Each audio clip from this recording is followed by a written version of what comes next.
everyone, it's Bethany from Beth and Books and welcome back to this Book Nook. Today I am going to be coming at you with a quick little video describing my rating system. Now, as I have been creating more booktube videos as well as just reading and rating more books, I've come to realise that my rating system, which is the classic Goodreads out of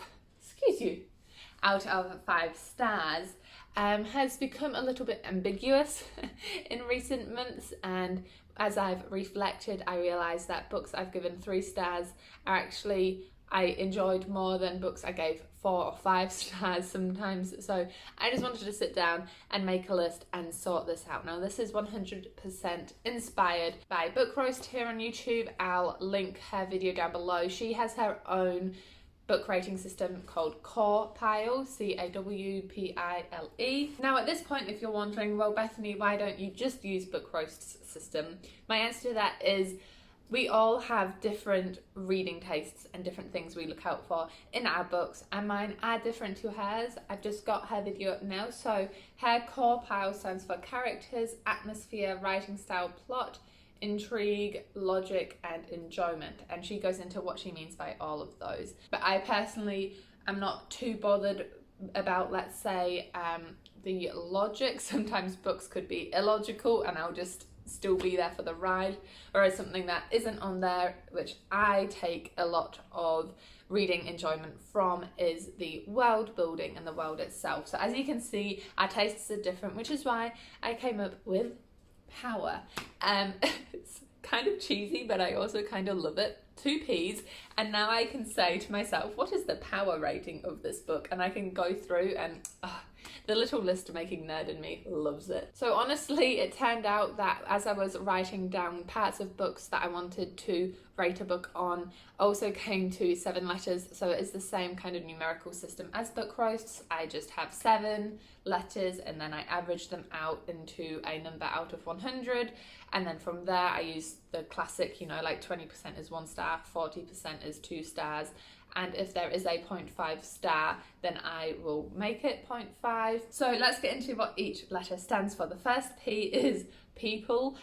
What do you mean by people? Essentially, I mean characters, but C didn't fit into my acronym. So P is for people. That is just essentially my enjoyment of the characters. Did I like them? Did I think they were interesting to read about? Were they 3-dimensional? On the flip side of that, if that section of my acronym was low, it just means that I wasn't invested in the characters. I thought they were boring nobodies who didn't deserve any rating.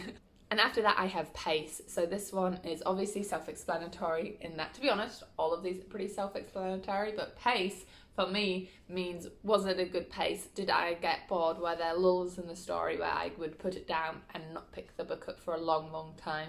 Did it keep me reading? If I read it cover to cover, that generally means for me it was at a really good pace and it just kept me hooked throughout. It could be a really bad story. I could rate a story like 2 stars but still think the pace of it was good because it at least carried me through it, if you get what I mean. O stands for originality. I don't have plot, as you'll notice on here, because for me that falls into general enjoyment, which comes later, but originality is something that does matter to me. I don't mind tropes that are redone. I don't mind similar stories that you hear over and over, but it's about, does it bring something new to the table? Does it excite me in a different way to books I've read before? And as someone who, so humbly says, reads quite a few books, I am discovering that as I do broaden my reading horizons, there are some similarities between books, and I don't let that really hinder a rating of a book if the author's brought something new. But if I think it's just completely full of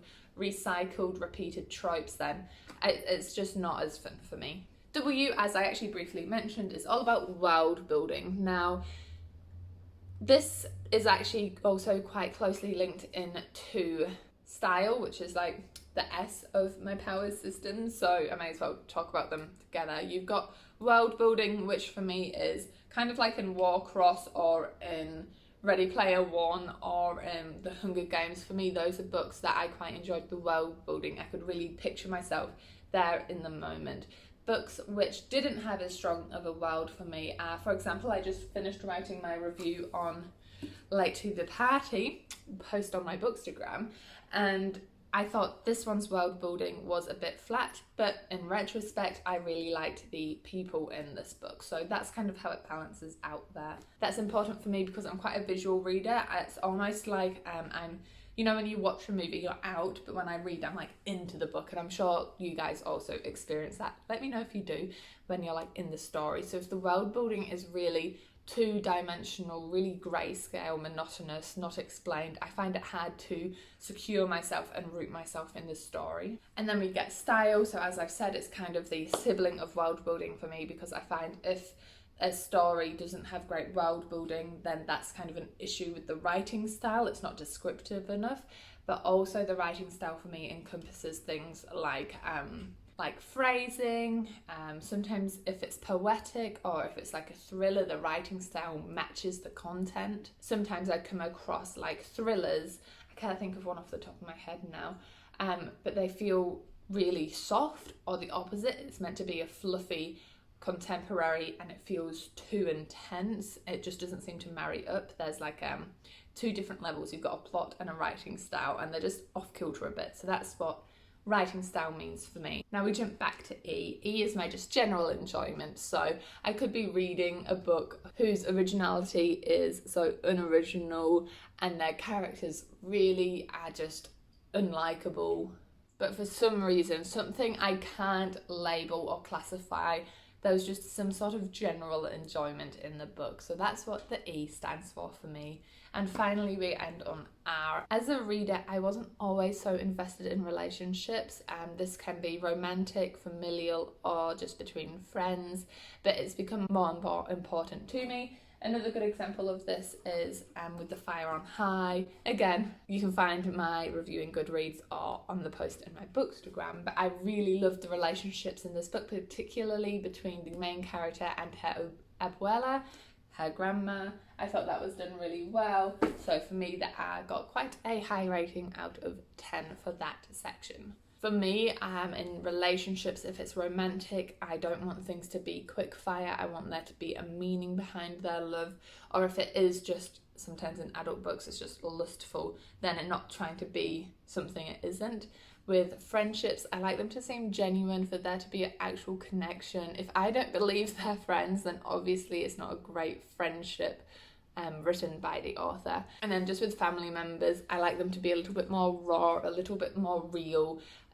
Not everyone in a family always gets on, and so perfect families, I think, can be problematic in a novel, especially if the audience is a younger one, where they are then kind of led down this path or this belief that everything has to be perfect and that's the only way it can be. So if things aren't looking perfect in your own home, people start to think something is wrong with them. That is my POWERS rating system. If you want to adopt it, please feel free to do so, or if you want to change it or come up with your own one, let me know what you're going to do down below. Or if you are just a standard 5-star rater, just let me know. I love having these conversations with people about all things bookish in this bookish community.